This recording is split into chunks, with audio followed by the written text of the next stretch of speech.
आइए दोस्त, आज हम 11th क्लास की थोड़ा थ्योरी पोर्शन को कवर अप करते हैं, क्योंकि बच्चों की बहुत टाइम से डिमांड है कि सर 11th में अकाउंट्स के प्रैक्टिकल में तो हम चौके छक्के मार लेते हैं, लेकिन जब थ्योरी की बात आती है तो हमें थोड़ा सा समझ में भी नहीं आता। बहुत टेक्निकल लैंग्वेज है, तो प्लीज़ आप एक बारी हमारी हेल्प कीजिए थ्योरी में। तो आइए हम बैंक रिकॉन्सिलेशन स्टेटमेंट से स्टार्ट कर रहे हैं कुछ थ्योरी पोर्शन को रिकॉर्ड करने के लिए।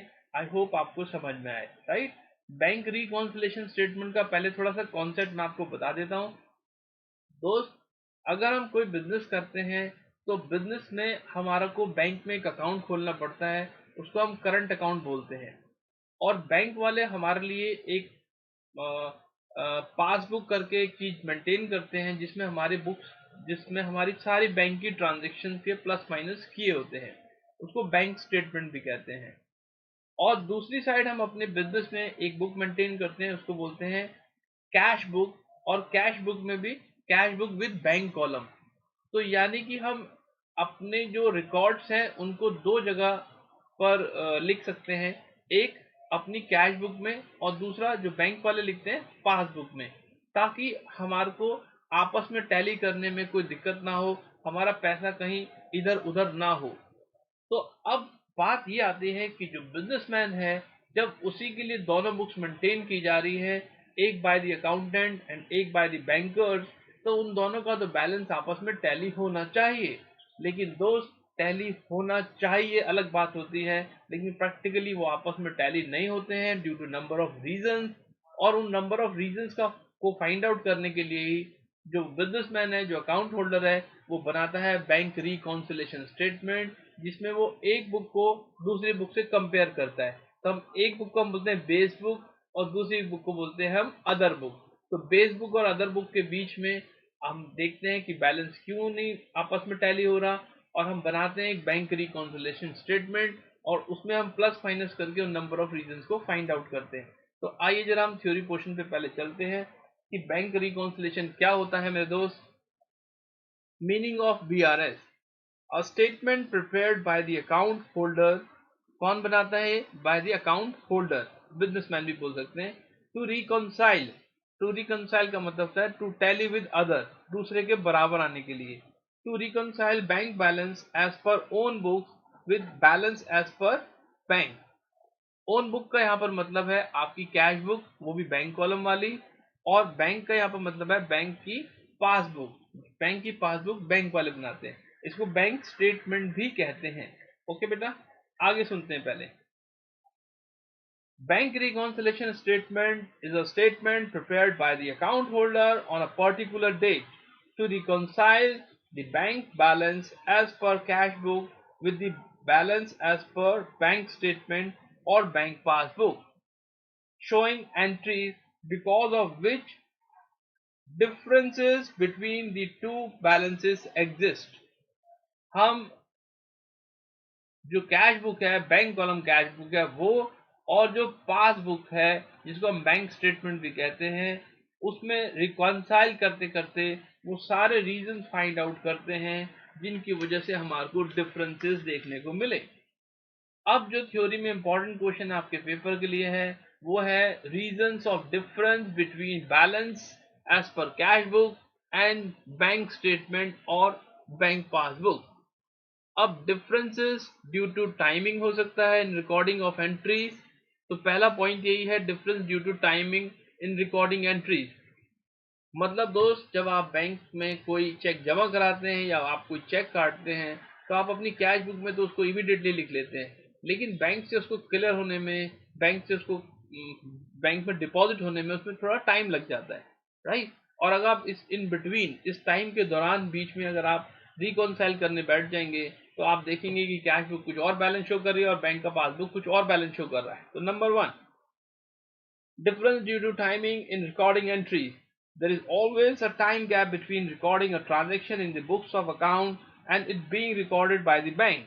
For example, a check issued is recorded in the cash book immediately, but the bank records it on being presented for payment, which is on a later date. Similarly, a check deposited is recorded in the cash book immediately, whereas the bank credited on it being cleared. मतलब जब हम check को issue करते हैं तो हम उसी तारीख को उसी समय ही अपने कैश बुक में बैंक कॉलम में से उसको क्रेडिट कर देते हैं, माइनस कर देते हैं। यस, लेकिन वो बैंक में कब माइनस होगा?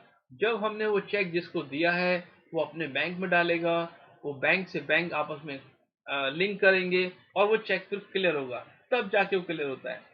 सिमिलरली जब हम चेक जमा कराते हैं तो हम एक ड्रॉप बॉक्स में चेक डाल के आ जाते हैं, और वो ड्रॉप बॉक्स में से चेक निकलेगा तो उसमें सब कुछ अगर ठीक लिखा होगा तो वो चेक क्लियर होगा, तब हमारे उसमें वो आएगा। ओके बेटा, तो अब जरा देखते हैं आगे, हम देखते हैं इफ क्या कहता है।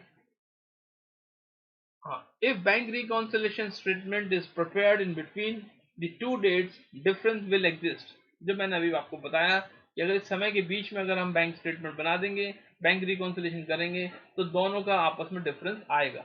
मैंने थोड़ा हिंदी में भी लिखा है, तड़का लगाया है। मतलब आपने चेक जमा कराया और उसी समय कैश बुक में ऐड कर दिया, लेकिन दोस्त बैंक में चेक जमा होने में समय लगता है, और यदि आप उस समय के कारण दोनों बुक्स, कैश बुक और पासबुक का बैलेंस चेक करेंगे तो दोनों में डिफरेंस तो होगा ही। ये लिखना मेरे को बहुत अच्छा लगता है, क्योंकि इससे मेरे को लगता है कि जो समझ है वो लॉन्ग लास्टिंग हो जाती है। ओके, तो कॉन्सेप्ट काफी टाइम तक हमारे दिमाग में रहता है। Transaction recorded by the bank but not by the account holder.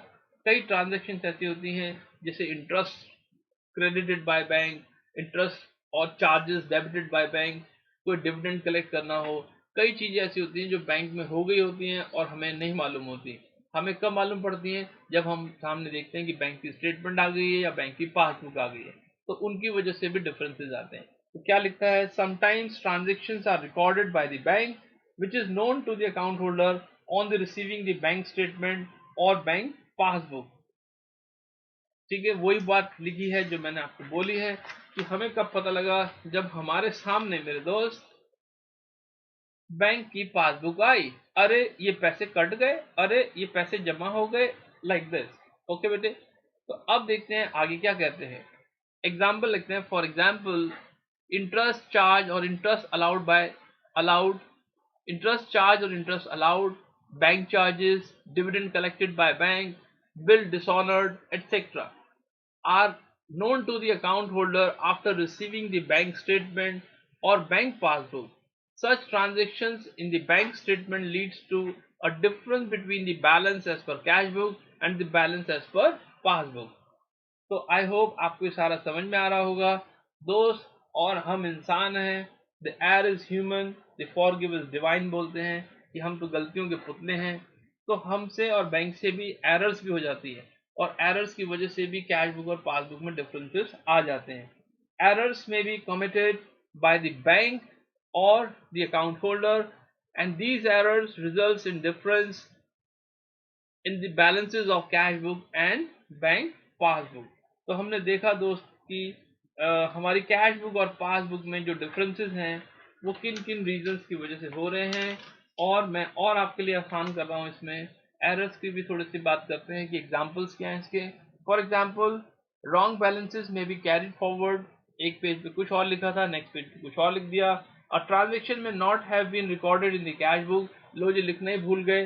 And और amount of a transaction may have been wrongly recorded in an account, लिखना था 4000 लिख दिया 400, लिखना था 400 लिख दिया था 40,000, ऐसा भी हो जाता है। तो इन सबको हम इन अदर वर्ड्स अगर बोलना चाहें तो ऐसा बोल सकते हैं, in other words following may be the reasons of difference between cash book and passbook. तो ये आपको प्रैक्टिकल करने में भी हेल्प करेंगे, इसलिए मैंने इनको अलग से भी लिखा है। Number 1, cheque issued but not yet presented for payment. आपने चेक काटा है लेकिन वहां पे पहुंचा नहीं है। Cheque deposit into bank but not yet cleared. आपने चेक जमा करा दिया, ड्रॉप बॉक्स में डाल दिया, लेकिन वहां पे क्लियर नहीं हुआ है। Interest credited bye the bank but not recorded in the cash book. Bank ने आपको किसी चीज का इंटरेस्ट दिया है, कई फिक्स डिपॉजिट पे भी इंटरेस्ट होते हैं, बैंक आपके अकाउंट में डाल देता है उसको, लेकिन आपको तो पता ही नहीं, आप तो मेरे साथ गप्पे लड़ा रहे हैं यहाँ पे यार। Bank charges, interest charge by the bank but not recorded in the cash book. Similarly, कुछ चार्जेस बैंक आपके अकाउंट से माइनस कर देता है और आपको बाद में पता लगता है आप तो मुझसे फिर गप्पे लड़ा रहे हैं। Interest and dividend collected by the bank but not recorded in the cash book. कई बारी हम कई शेयर्स वगैरह में अपनी बैंक्स की डिटेल दी होती है, उनके जो डिविडेंड होते हैं वो ऑटोमेटिकली हमारे अकाउंट में क्रेडिट हो जाते हैं। यस, और हमें पता ही नहीं होता, हम तो यहाँ पे गप्पे लड़ा रहे हैं। फिर है जी direct payment by the bank not recorded in the cash book. कई बार हम स्टैंडिंग इंस्ट्रक्शन देते हैं बैंक को, हम लिख के देते हैं कि भाई सुनो कि आप हमारे बच्चों की स्कूल की फीस, बिजली का बिल, इंश्योरेंस की किस्त ये आप जमा करा देना जब इसकी डेट आए। तो बैंक वो डायरेक्टली इसको पेमेंट कर देता है, राइट। और हमें बाद में पता लगता है जब हमारे पास बैंक की स्टेटमेंट आती है।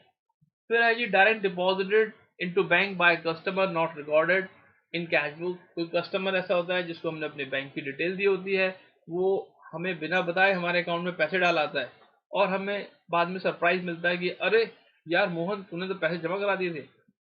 फिर dishonour of a bill discounted with the bank not recorded in the cash book.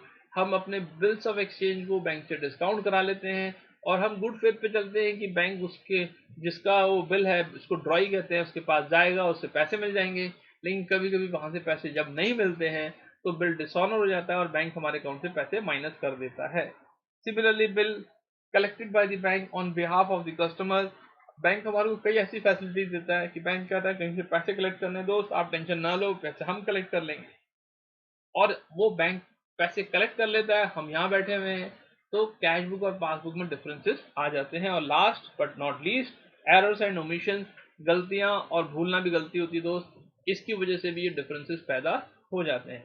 I hope मैंने आपको थोड़ी सी हेल्प की होगी। मैंने अपना मोबाइल नंबर भी यहाँ लिख दिया है।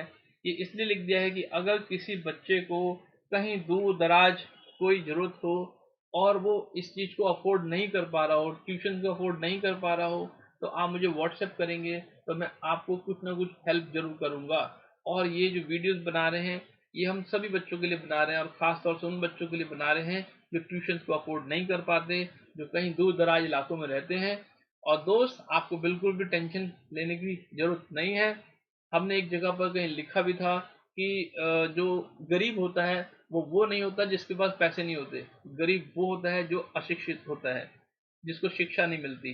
तो अगर आप शिक्षा से वंचित रह जाएंगे तो ये हमारे लिए बहुत माइनस पॉइंट है। और हम चाहते हैं कि दूर दराज गांव में भी कोई बच्चा अगर अकाउंट्स पढ़ना चाहता है तो हम उसकी कहीं ना कहीं हेल्प जरूर करें। ठीक है मेरे दोस्त, तो आप मुस्कुराते रहिए।